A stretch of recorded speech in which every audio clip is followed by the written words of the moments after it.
Buonasera a tutti, benvenuti nella Galleria Dantebus di Firenze. Prosegue il ciclo di presentazione degli autori Dantebus. Questa sera presenteremo 4 monografie, 2 parole sul luogo, una galleria che è dentro al Palazzo Portinari, il palazzo che fu di Beatrice, a un passo dalla casa di Dante, sotto la cupola dei Brunelleschi, quindi un grande valore assolutamente presentare dei libri qui. Prima di cominciare, Iris leggerà una piccola introduzione.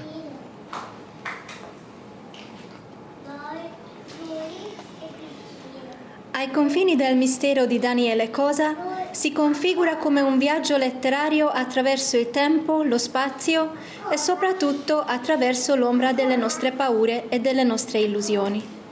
L'autore dimostra una sorprendente dimestichezza narrativa nel saper costruire scenari suggestivi, gotici, noir, attingendo a una tradizione letteraria che affonda le radici nella grande narrativa del mistero e del perturbante. Caro nipote, viva la vita di Germana Pederzoli è un diario interiore, un testamento spirituale e affettivo che Germana, nonna e scrittrice, dedica al suo giovane nipote Lorenzo. La sua voce, tenera e autorevole, attraversa le pagine come quella di un'educatrice d'altri tempi, di una testimone della vita che desidera tramandare, con premura e sincerità, un patrimonio di valori, esperienze, riflessioni e ricordi. Manfredo è un prezioso mix di poesia e prosa, dell'intensa, originale e coinvolgente autrice Angela Nunzia D'Urso.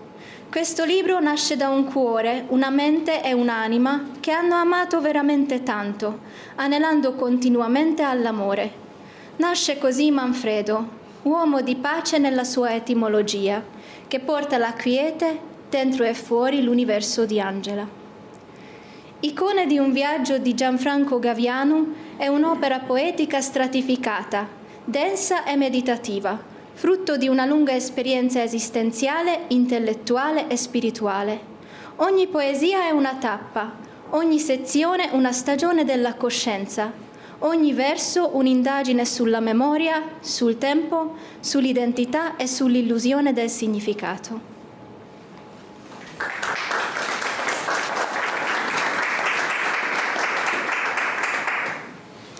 Iniziamo da Daniele, benvenuto. Grazie a tutti per essere qua intanto. Allora, il tuo libro è un libro molto particolare, sicuramente posso forse citare Edgar Allan Poe. L'elemento portante è proprio il mistero, dove il mistero non è un muro ma un orizzonte. Dici come nasce questo libro e parlaci di questo mistero. Questi sono racconti che avevo già scritto in passato, facendo esercizio ai miei corsi di scrittura creativa, 8 anni di corsi. Qualcosa avrò imparato, spero, perché a me è sempre piaciuto Edgar Allan Poe, ma non solo lui, anche Conan Doyle, Bram Stoker, Gaston Leroux, tutti quegli scrittori che vanno a graffiare dentro il mistero, vanno a cercare quello che c'è dietro la porta, che alle volte non si capisce, ma non importa. L'importante è andare sempre oltre e cercare di colpire l'interesse della gente, così, in questo modo. E poi quando li scrivo cerco di identificarmi sempre nel personaggio il più possibile. Era difficile scegliere cosa leggere per dare un'idea, perché tutti sono molto articolati, nel senso che ovviamente andrebbero letto nell'interezza, però abbiamo scelto Come il fumo, l'inizio di Come il fumo, che facci solo una piccola anche introduzione, cos'è questo Come il fumo. Allora, Come il fumo, Londra, inverno 1899. Quando, con fatica, alzai la testa dallo scrittoio, la fiamma della lampada si era quasi spenta. Passai le mani sul viso e quel poco che riuscivo a vedere mi girava.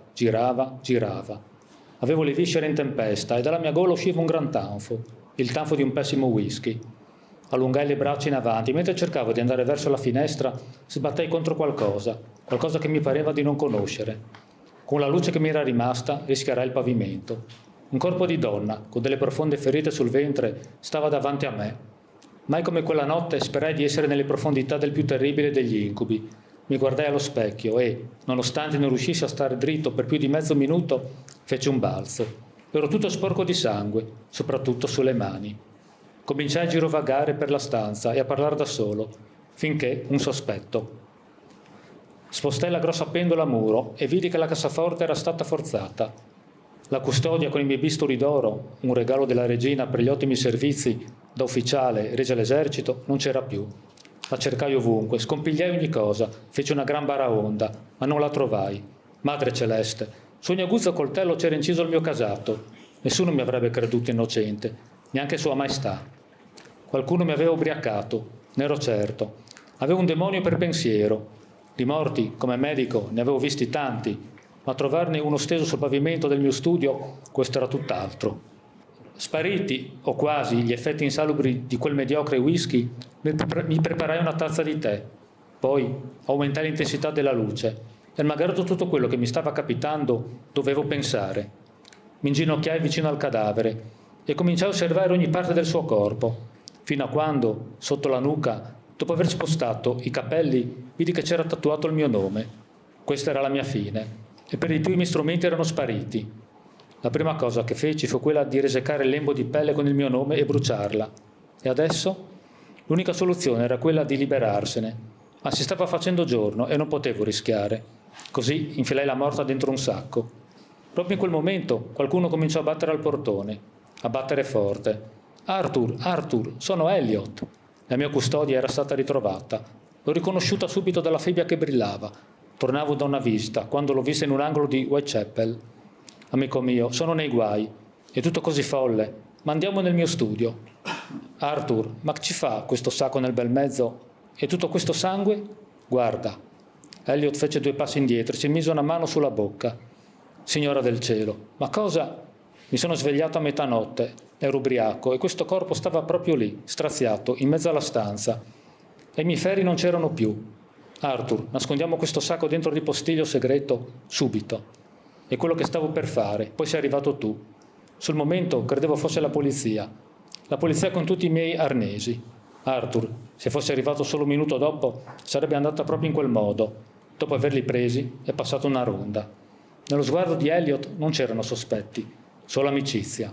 Ripulimmo a fondo i bisturi, la custodia e ogni altra traccia di quell'orribile morte. Elliot, e se facessi denuncia, andare contro la mia morale? E che cosa racconteresti alla polizia? Vuoi finire i tuoi giorni in una galera? Nessun avvocato riuscirebbe a salvarti. A domani, Arthur, e ricordati che a mezzanotte busserò 3 volte.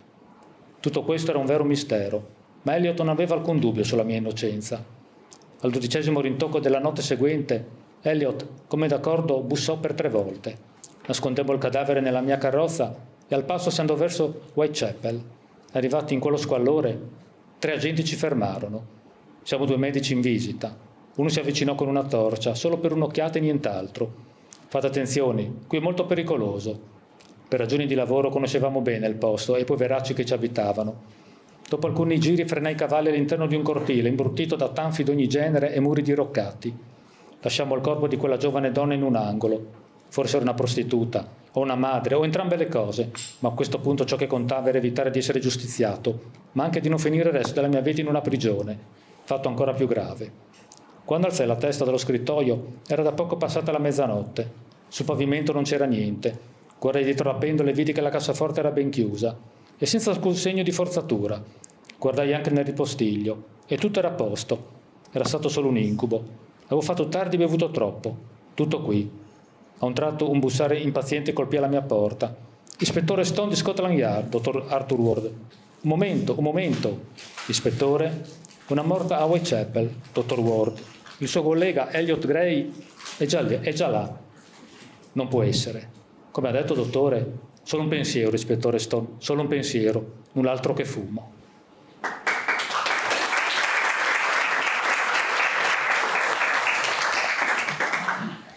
Benvenuta Germana. Allora, grazie, ben trovati. Un libro veramente d'amore, no? Sì. Caro nipote, viva la vita. Sì. Come nasce questo libro, che è un libro molto particolare, no? La ringrazio di cuore. Questo libro è nato così, diciamo per puro caso, nel momento in cui mio nipote qui presente, Lorenzo, finiva il percorso, il ciclo scolastico, diciamo, della scuola dell'infanzia e doveva iniziare la scuola primaria. Mi è così saltato in mente di scrivere una lettera diario, ma un testamento per lui, ma non solo per lui. E non è presuntuoso da parte mia esprimere il desiderio che è quello che questa lettera testamento possa andare in mano a tanti giovani, bambini, ragazzi, ma anche persone adulte, perché poi come consiglio Lorenzo gli chiedo di riprenderlo in mano durante il corso della sua vita più volte, perché rileggendolo a seconda dell'età che avrà nel momento in cui lo leggerà, riuscirà a capire tante cose. Io l'ho scritto proprio perché tutti i giorni, non so, non voglio dire che uno non può più ascoltare il telegiornale, ma ci sono sempre notizie di cose allucinanti che uno si chiede: ma questi ragazzi dove hanno vissuto fino ad oggi? E non vorrei mai, cioè in qualche modo io mi sento, come posso dire, di voler dare un aiuto. Io con la mia modesta persona non sono una letterata, cioè ho sempre vissuto chiusa fra quattro mura di un ufficio, insomma ho avuto a che fare con dei numeri, dei bilanci, anche se i numeri poi non erano nelle mie note, mi è sempre venuto meglio, diciamo, scrivere, ecco, più che scrivere, più che parlare. Infatti sto facendo una gran fatica adesso, perché l'emozione, insomma, fa la sua parte, e soprattutto dico pure perché comunque ho vissuto una vita in un altro campo lavorativo, ecco. Però mi sento, cioè io ho scritto questo libro proprio perché desidero che qualcosa succeda nella nostra società, che si prenda coscienza che è giunto il momento di cambiare qualcosa, cioè donne uccise, baby gang, violenze, cioè di tutto di più. Io dico: ma sti giovani, ma quanta colpa abbiamo anche noi adulti, le famiglie, la mancanza della famiglia, che io col tempo ho scoperto quanto sia importante il valore della famiglia, io che in qualche modo purtroppo la vita ti fa anche dissacrare la famiglia, perché sono divorziata, quindi cosa che non avrei mai voluto fare, ma nell'arco della vita succede. Però mi rendo conto che questi giovani hanno bisogno sì della scuola, ma in primis dell'aiuto della famiglia, cosa che mi sento di dire che oggi forse manca. E spero che questo libro, poi uno ha dei sogni, magari non saranno mai realizzabili, però perché non credere che si possano realizzare? Io sogno che questo libro possa diventare tipo un testo guida per i giovani in età scolastica, ma non tanto come un libro di testo, ma come un punto di riflessione, di dialogo fra i giovani, perché adesso con tutti questi strumenti che ci sono informatici, la navigazione su internet, tutti questi telefonini che in qualche modo ci hanno dato l'illusione, no, di essere nel mondo intero, in realtà ci hanno isolato molto, e i giovani hanno perso un po' anche questo modo questa capacità di rapportarsi fra di loro, di dialogare. Ecco, io spero che possa in qualche modo, cioè è come un seme che io sto buttando a mio nipote, ai compagni suoi, ma che questo seme possa crescere e per rendere una società migliore. E allora leggiamo, prego. Grazie. Volevo anche ringraziare appunto la Dante Bus di avermi dato questa opportunità di essere qui oggi cosa che per me è una cosa grande. Comunque vada, è una cosa veramente grande. Vi ringrazio. Leggiamo un estratto da pagina 8. Ecco, premetto che la pagina 8 è una cosa molto semplice, proprio quando ho pensato appunto che mio nipote iniziava la prima scuola elementare, ora si chiama primaria, sì. Mi è venuto in mente di cercare la mia pagella della mia prima elementare, perché mia mamma aveva conservato, quindi sono andata in questa scatola dove ho tutti i miei ricordi che non ho mai buttato. Questo è anche il bello del passato, le cartoline, le lettere. Invece i telefonini scompare tutto e quindi io ho tirato fuori la pagella e ho scritto, diciamo, a pagina 8, questo inizio di questo, diciamo, testamento diario. Caro nipote, fra poco più di un mese compierai 6 anni, un avvenimento importante. È l'anno in cui, a settembre, inizierà il percorso scolastico delle primarie.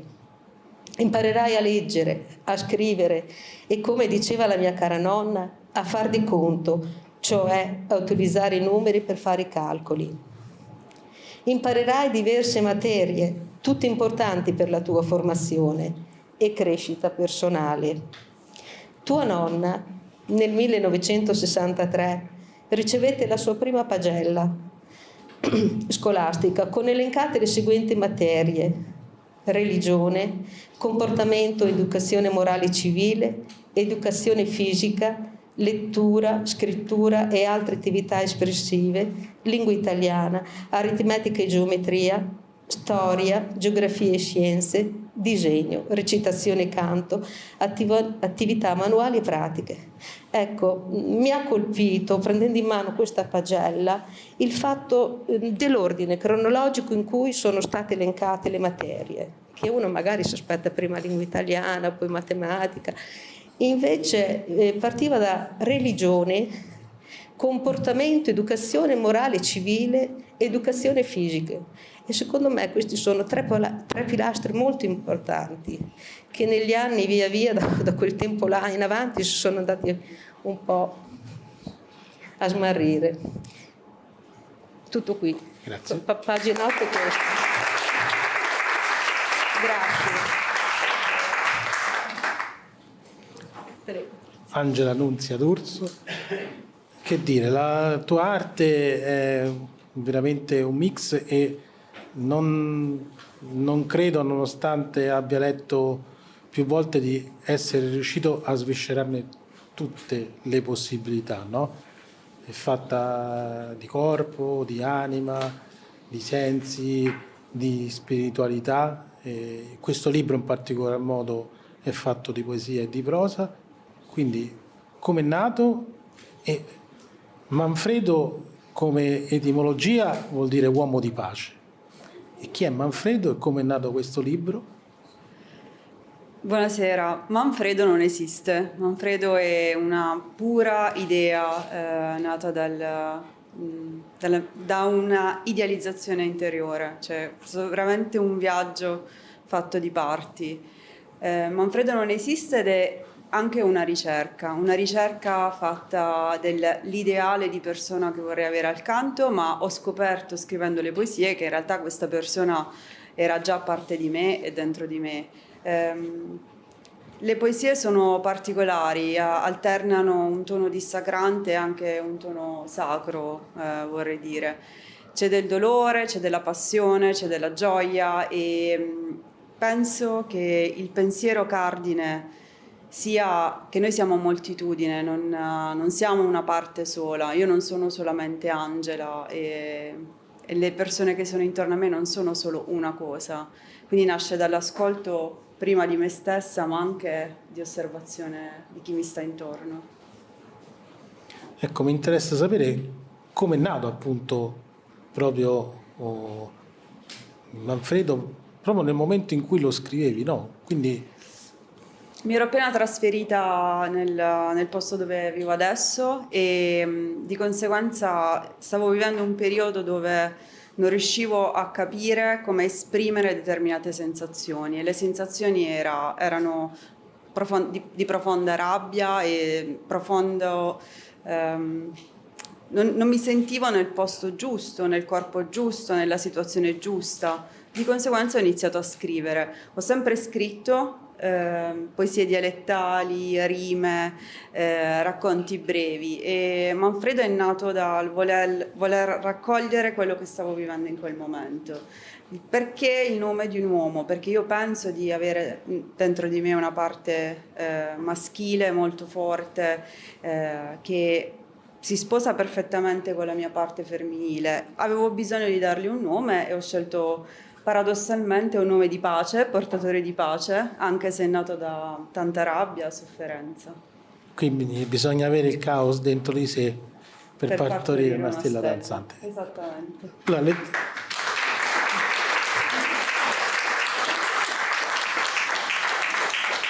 leggiamo una delle parti in prosa, a pagina 7. Caro Manfredo, ti ho pensato oggi. Ieri ti ho anche fatto un complimento. Come sei bello in camicia. Una frase semplice, ma io, guardandoti con quella camicia blu, desideravo essere vicina. Non vicina fisicamente, ma vicina vicina, vicina a te. Vicina che non c'è bisogno di toccarti, perché tanto il corpo sa. Ecco, sarei voluta essere quella camicia blu, stirata da te, forse con l'odore della giornata finita, forse con le maniche arrotolate a metà braccio, i bottoni aperti sul collo, una camicia che ti fa bello, una camicia che riponi sulla sedia vicino al letto e ti guarda mentre dormi, e la lavi nel weekend, la stendi, la stiri e via di nuovo indossata. Ancora una volta una camicia che ti fa bello. Desidero essere quella persona che ti fa sorridere come tu fai sorridere me, quella persona che ti racconta i segreti perché è bello raccontarsi le storie. A volte sono lì e il cervello pensa a una serie di cose da dirti, ma poi ti dico solo sì, è vero. Mentre vorrei dirti, cuciniamo una ricetta della nonna? Sai, la nonna mi raccontava le storie di famiglia. C'è una storia bellissima che...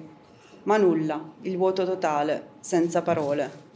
Vorrei essere la tua camicia di parole. Spero di vederti domani. Con affetto, Angela.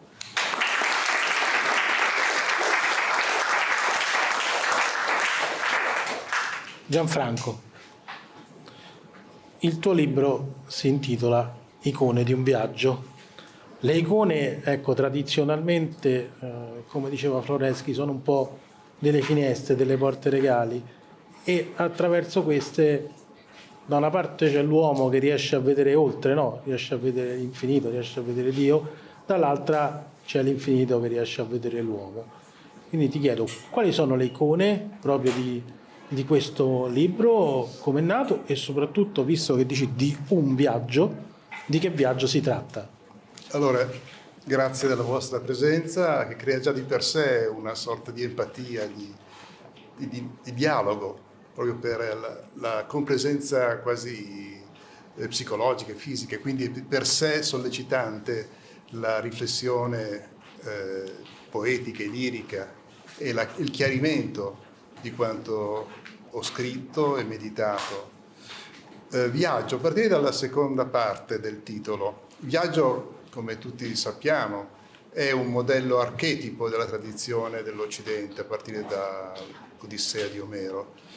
E si ritrova poi in un poeta da me amato, su cui tra l'altro ho scritto la mia tesi di laurea, cioè Mario Luzzi, di cui voglio proprio citare una splendida poesia molto conosciuta, antologizzata, Notizia Giuseppina dopo tanti anni, che esordisce così: che speri, che ti riprometti amica, se torni per così cupo viaggio. Il viaggio in sostanza è il viaggio della nostra vita, della mia vita in questo caso in particolare, lungo la quale si sono incise delle immagini, le icone. Icona vuol dire immagine e anche ha una sua dimensione sacrale, ovviamente, come ricordava Massimo, posso parlare, indicarti col nome. E quindi è una duplice valenza di rappresentazione, ma anche dell'oggetto, dell'evento, ma anche di apertura verso l'altro, verso un possibile significato che trascende la componente immediata. In questo senso l'icona costituisce un momento che ha scandito, le icone sono momenti che hanno scandito la mia esistenza, in senso positivo e anche negativo ovviamente. C'è uno psicanalista abbastanza conosciuto, Franco Fornari, che ha scritto un saggio sui coinemi, cioè le immagini, le icone sono accompagnate anche da risonanze emotive.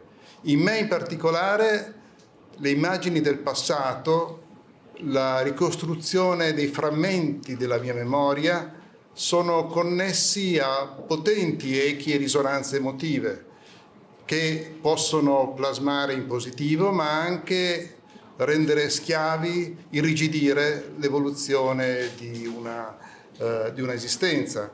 La poesia può costituire, in alternativa, uno strumento di riscatto, di chiarimento di sé. Certo, se è una poesia meditata, se, come dice giustamente Massimo nell'introduzione che mi ha dedicato, ogni parola è oggetto di meditazione, di riflessione, se non viene risolta in moneta di scambio, in merce.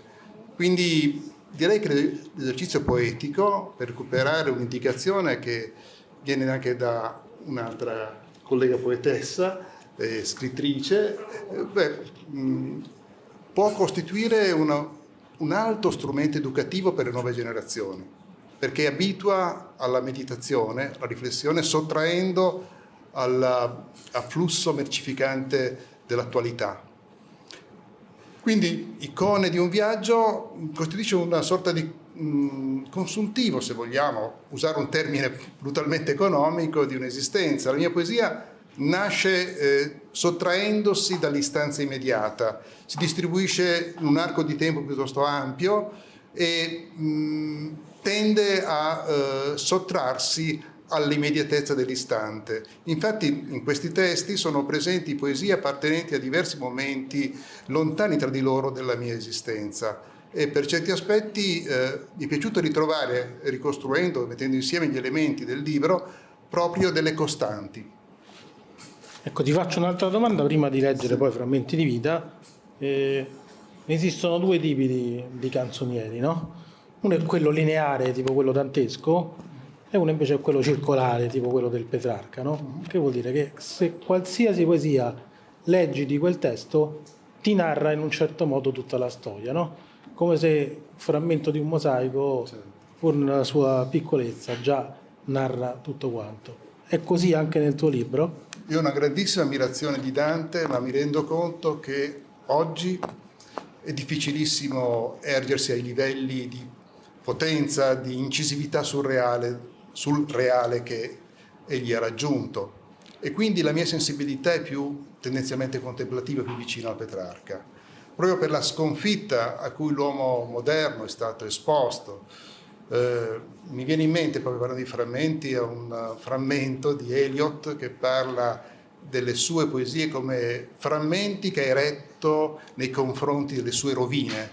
Quindi l'esperienza dell'uomo d'oggi, di tutti noi, è quella dello sradicamento, della frammentazione ed è difficile una ricostruzione interiore se non attraverso un'opera meditata di contemplazione sistematica che accompagni giorno per giorno, che ci accompagni giorno per giorno e ci sottragga alle sollecitazioni esteriori.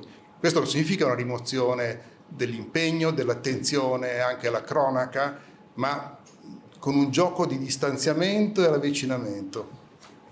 E allora sulla scia di Rerum Vulgarium Fragmenta restiamo proprio frammenti di vita. E qui ovviamente chiunque abbia conosciuto la poesia di Mario Luzzi coglierà dei riferimenti. Fu dove le acque schiumose e torbide del lago con lento sciabordio risonavano e tu, in un'ansia sgomenta, gli occhi chiudevi e il respiro in me si spegneva, soffocato. Ora zigrinano come schegge vetrose di anni il tuo volto graffiato di sangue. e il lampo bruciante del mite ricordo non calma l'assenza che attiglia e distrugge i nostri battesimali frammenti.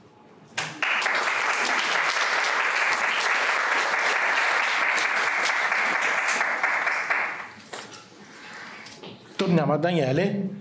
Daniele, ecco, hai parlato di corsi di scrittura, ecco, visto che abbiamo l'occasione di avere un autore che scrive appunto racconti di questo tipo, come si fa a creare un'atmosfera tipo quella che crei tu, ad esempio, già dall'inizio di ogni opera?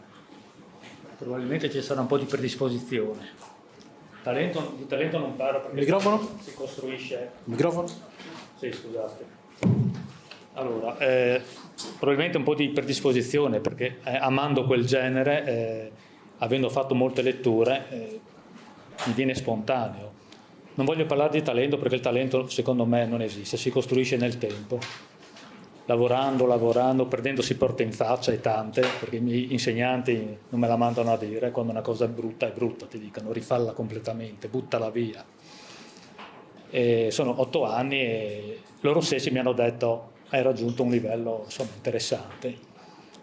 E poi sono frutto di tante ricerche questi racconti, anche il più piccolo racconto sono ricerche, non lascio niente al caso, sono molto pignolo sulle cose, gli oggetti, le situazioni, i posti, i nomi, il modo di parlare dell'epoca, ma senza essere troppo artificioso, perché anche quello non sarebbe spendibile, pubblicabile oggi come oggi. Bisogna farsi capire un po' da tutti. E nasce da una predisposizione per un certo tipo di... perché secondo me il mistero appunto non è un muro, ma è un orizzonte.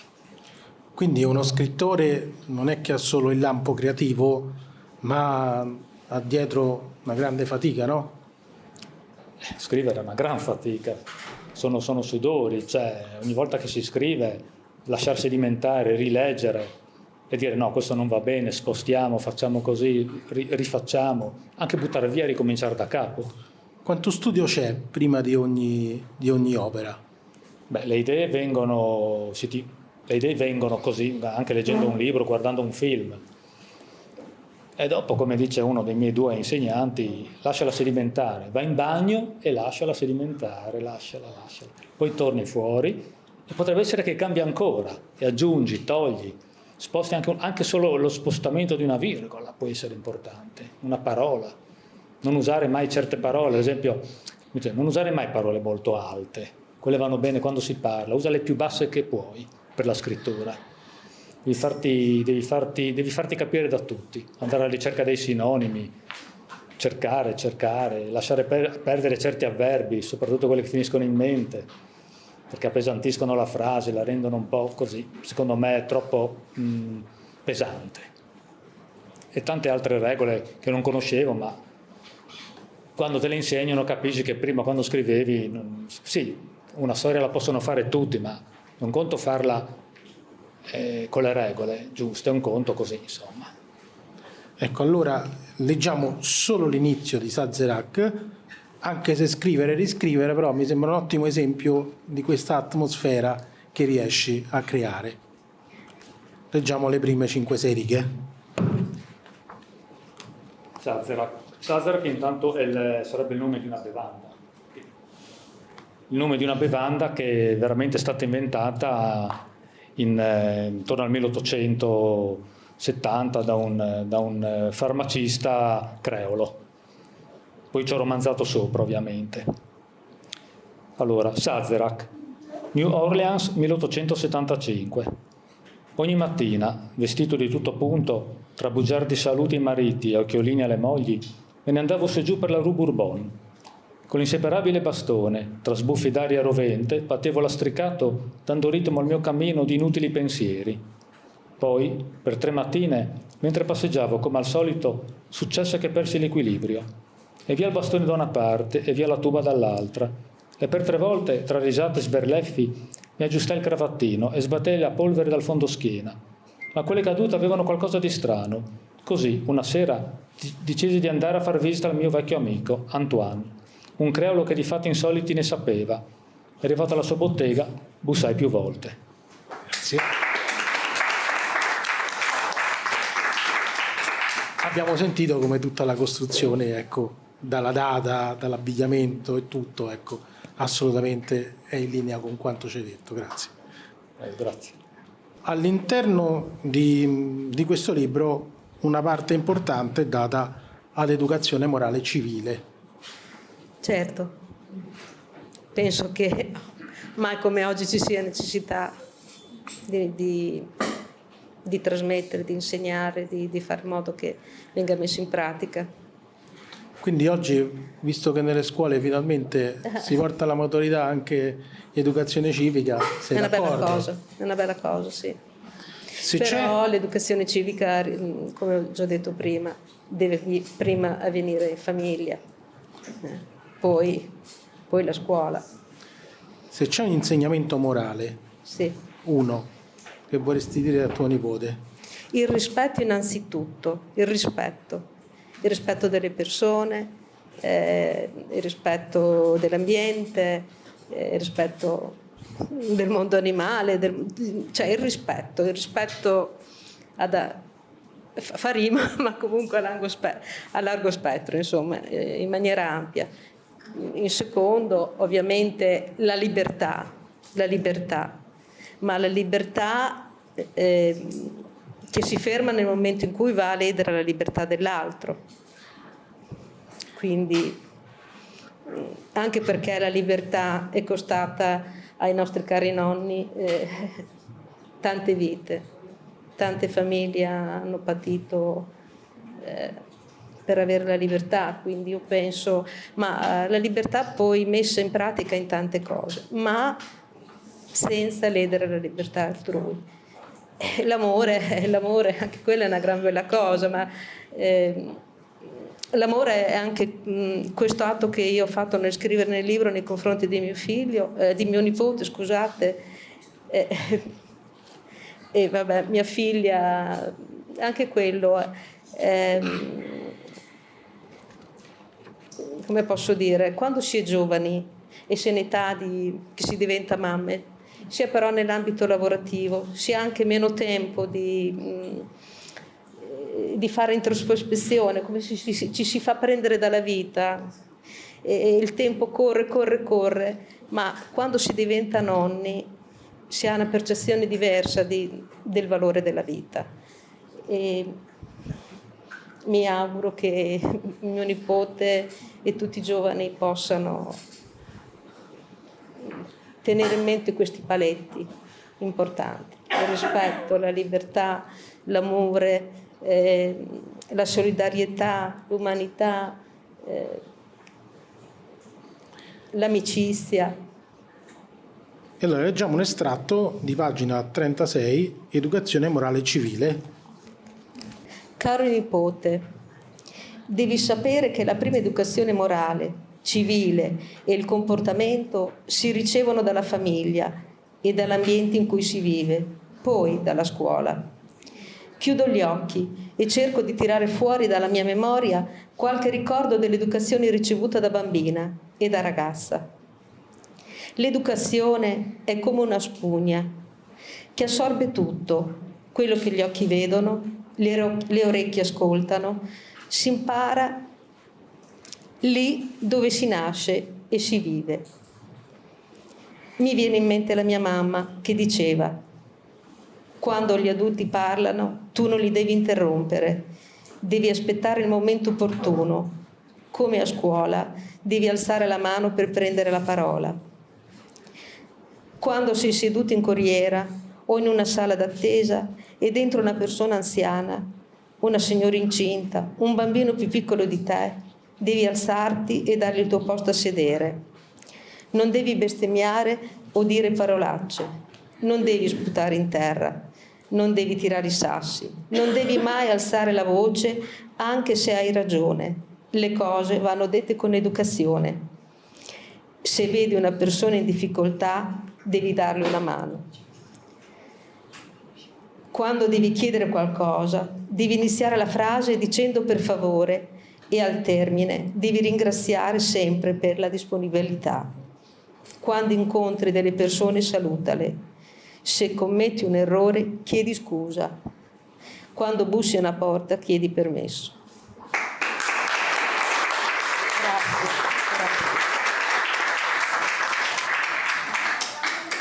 Grazie. Nelle lezioni americane Italo Calvino parla di leggerezza come una delle più importanti, visto che prendere la vita con leggerezza è certamente togliersi il macigno che sta davanti al cuore ed è un po' il compito dell'artista. In questo libro, in qualche modo, ti spogli delle zavorre ed è un libro che poi letto nella sua interezza è un libro che cerca leggerezza? Sì, cerca leggerezza, almeno l'ho cercata io. Non so se la leggerezza arriva agli altri che leggono questo libro. Sicuramente l'obiettivo era di dar voce a quelle emozioni che sicuramente tutti abbiamo provato una volta nella vita. Io ho cercato la leggerezza, mettere nero su bianco quelle sensazioni hanno tolto la zavorra sicuramente in me stessa e non so se per gli altri sia leggero leggere alcune delle mie poesie. Questa cosa non la penso perché alcune sono un po' pesantucce. Quindi non sono stata brava come Italo Calvino raccomanda. Se tu dovessi dare un consiglio a ogni lettore, qual è la prima zavorra da togliersi per far volare la mongolfiera? Essere onesti con se stessi. Se una persona è arrabbiato bisogna riconoscerla che si è arrabbiato. Se una persona in quel momento non sopporta quello che sta vivendo bisogna riconoscerlo.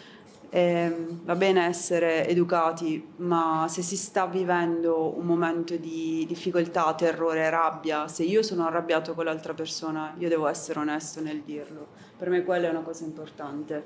E comunque ci sono delle molecole che nel momento in cui noi reprimiamo qualunque tipo di sensazione sono proprio delle microparalisi a livello proprio cerebrale, quindi forse è meglio lasciarle andare che reprimerle. Leggiamo proprio leggerezza. Leggerezza. Ti sto parlando come se raccontassi un viaggio. I piedi non smettono di muoversi sotto il tavolo. Sono seduta e sono ferma, non in sosta. Ti sto facendo ascoltare quelle noti, dolci di un pensiero, del sole, delle pietre, del mare, della sabbia nera. Sono leggera e ti sfuggo. Quel pensiero non ha più il peso che ci legava. Solo 14 giugno 2022.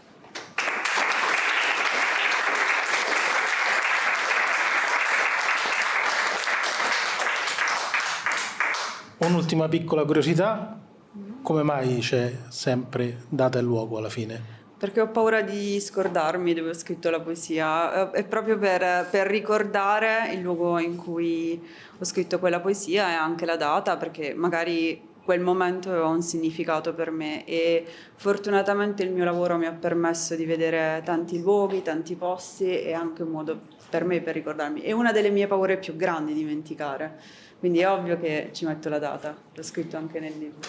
Grazie. Gianfranco, abbiamo la fortuna di avere un insegnante di lettere, no? Sono stato, sì. Un poeta, quindi hai citato Luzzi, abbiamo citato Petrarca, Dante. Se ci sono dei maestri che tu citeresti e che consiglieresti, quali sono?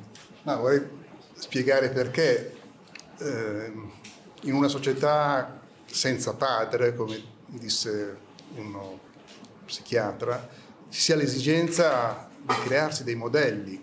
Forse l'esperienza che viviamo oggi è quella di aver esasperato i conflitti edipici da un lato, il rapporto violento con le figure paterne. Penso per esempio a quel famoso film di Marco Bellocchio in cui proprio si tematizza, esasperandolo, il conflitto con la famiglia. O penso ancora a quello che ha evidenziato plasticamente Franz Kafka nella Lettera al padre. Quindi da un lato i modelli educativi repressivi, laceranti, sono stati rifiutati, dall'altro però c'è stata un'eclissi dei modelli e la possibilità di un'educazione a cui ancora una volta richiamava l'intervento della poetessa precedente, della scrittrice precedente. Quindi ci muoviamo in questa ambiguità. Anch'io ho avvertito questa antitesi. Da un lato, in altre poesie, denuncio con violenza la sopraffazione che sulle giovani menti è stata operata, soprattutto ancora negli anni 50-60, da una scuola che aveva caratteri clerico-fascisti. Dall'altro, ricordo anche le immagini, erano ancora delle figurazioni che portavano avanti i modelli del ventennio fascista nelle scuole della Repubblica. E dall'altro però c'era il vuoto. Ed ecco quindi il mio bisogno di ritrovare dei modelli. Un modello fu offerto dalla figura di un altro grande fiorentino come Franco Fortini, antitesi per certi aspetti di Mario Luzzi, molto differente, e a cui mi sono rapportato non conoscendolo direttamente, ma con la cui poesia ho cercato di rapportarmi in relazione anche alla proposta ideologica che da lui, come sappiamo, derivava. Ed ecco quindi questa poesia che si intitola Un maestro di etica e di stile, dove stile, per me, si carica di un valore di per sé morale. Scrivere meditando è una istanza fondamentalmente etica, cioè si radica nel nostro essere profondo, nel nostro ethos. Non è qualcosa di estraneo, una forma di retorica, ma qualcosa che ci plasma nel profondo e ci rivela. Leggo. Leggiamo. Laceranti paure, in mezzo tu, nel tumulto del sillabico sangue, le destavi. Detestato onnipresente, minaccioso, martellante monito. Ora, silente t'allontani in trame di sogni vaghi con l'acre smorfia malinconica di una morta ideologia. E tra le pieghe della mente delusa incise lasci seducenti insidie di parole che gli animi infuocano. Ora, forse più intenso, un non nulla, un niente tenero, una timida traccia abbandoni nelle tenebre inquiete del domani, dove resto ad attenderti, a ritrovarti.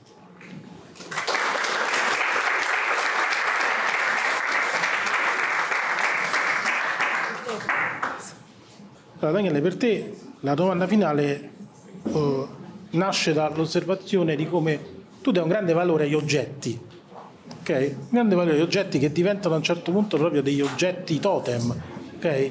Fra questi c'è il bottone, ad esempio, e dobbiamo dare più valore agli oggetti? Se l'oggetto l'ha toccato tua mamma, sì, poi in certe situazioni. Allora, leggiamo la parte finale di Bottone, a pagina 70, e poi lancia un messaggio finale ai lettori. La parte finale fa parte di una lettera di un giovane ufficiale che si trova al fronte. Siamo sul fronte del Carso ed è una domenica del 14 novembre 1915. Mamma adorata, l'unica cosa che ora mi dà la forza di resistere a tutto questo scempio è il bottone che mi hai attaccato poco prima che partissi. Anche adesso che ti sto scrivendo, lo guardo e lo tocco. Su di lui c'è il profumo delle tue mani. Lo sento vivo tra le mie dita, come se avesse un'anima. La tua anima, cara mamma. Ora sento degli spari, la tregua è finita. Devo andare, mamma. Ti abbraccio 1000 e 1000 volte ancora. Ti voglio bene, tanto bene, mamma. Tuo Giovanni.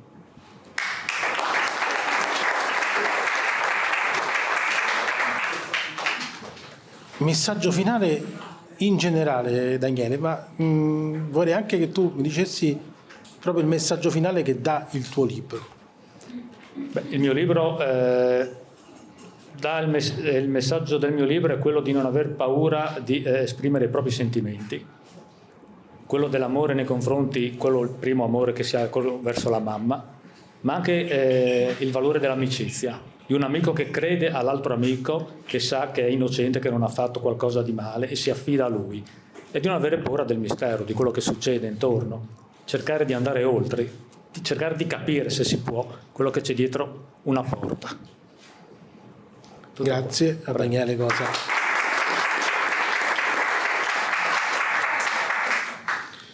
Germana, prima di leggere la parte finale, Sì.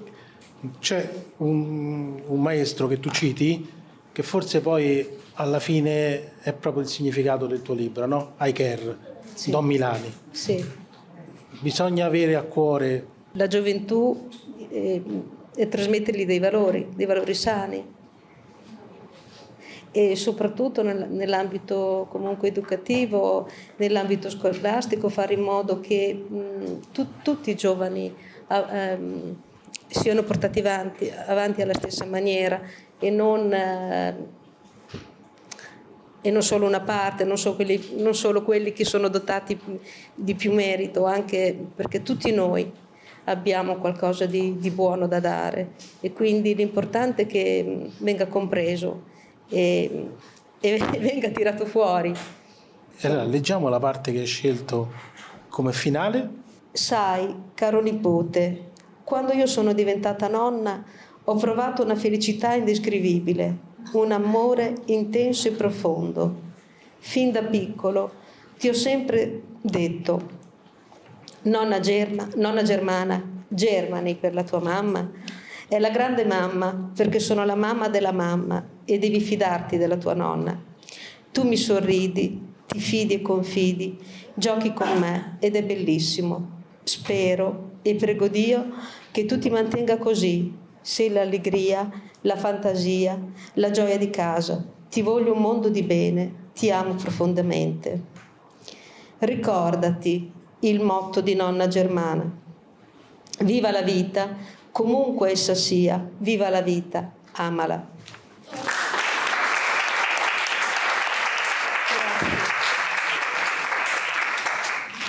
È possibile nell'arte vivere la vita che vorremmo? Vorrei rispondere sì, ma penso onestamente è un sì e no. Sì, sarebbe stupendo. Vivere nell'arte vuol dire anche abbracciare quello che si sta provando quotidianamente ogni secondo. Di conseguenza questo è impossibile. L'arte è una forma di espressione che ci permette di portare quello che stiamo sentendo, ma non può essere vissuta costantemente. Viviamo in una società civile, fortunatamente, e quella è l'espressione di chi siamo. Quindi un sì e un no. Facciamo così, un sì e no. Scegli tu se finire con vita o poesia e poi lancia il messaggio finale. Poesia. Poesia. Ti porgerò la mano, non un sorriso, non un abbraccio, non una carezza. Una mano, un pezzo di pelle mio. Ti porgerò la mano, non i capelli, non il mio respiro, non la mia bocca. Una mano, il mio pezzo di pelle più pregiato, il mio pezzo di pelle che sfiora con lo sguardo e segue le parole e crea cambiando le radici. Solothurn, 5 aprile 2022.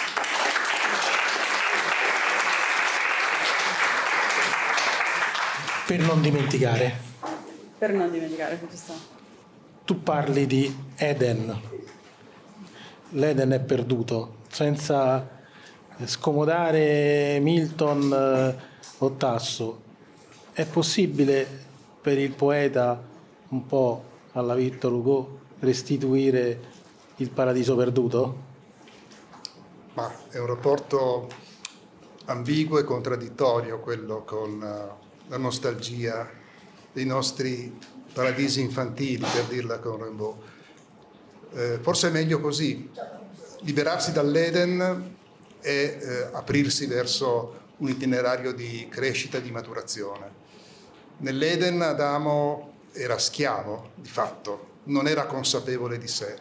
Quindi la perdita dell'Eden è qualcosa di dialetticamente positivo, direi, anche se la nostalgia di un'armonia perduta costantemente rimane nel nostro animo profondo. E uso la parola animo in senso laico, ovviamente. Direi che posso già passare al messaggio. Ecco, il messaggio è difficile da proporre in un'epoca in cui ogni certezza è andata in frantumi. Già nel primo Novecento, come tutti sappiamo, Montale diceva: non chiedermi la parola che squadri da ogni lato l'animo nostro informe. Però nel pieno Novecento, ancora Fortini diceva: nulla è certo, ma scrivi. Quindi l'etica della scrittura può costituire un modo per recuperare un Eden a livello, se vogliamo, di armonia individuale. Perché no? Certo che occorre vivere nell'incertezza costantemente, aprirsi all'incertezza senza nessuna ansietà d'assoluto. Ecco, l'assoluto in realtà è un carcere, è meglio l'effimero. L'effimero dialetticamente però inteso come spazio di conflitto e di impegno. Leggiamo appunto una parte di Eden perduti. Mormora sulla riva qui dove indugio, calmo un ricordo, colmo frutto che la sera serena dissolve in un velo di acque e di nebbie. Gridi là nella vita dove il densissimo verde di sinuose colline stride ed invoca l'assenso. Era questa la vita? O araldiche caravelle di un'infanzia perduta e vagabonda, salpate, il verde paradiso in sfumature d'ansia s'è fatto limaccioso e non torna a placare il deserto di sete.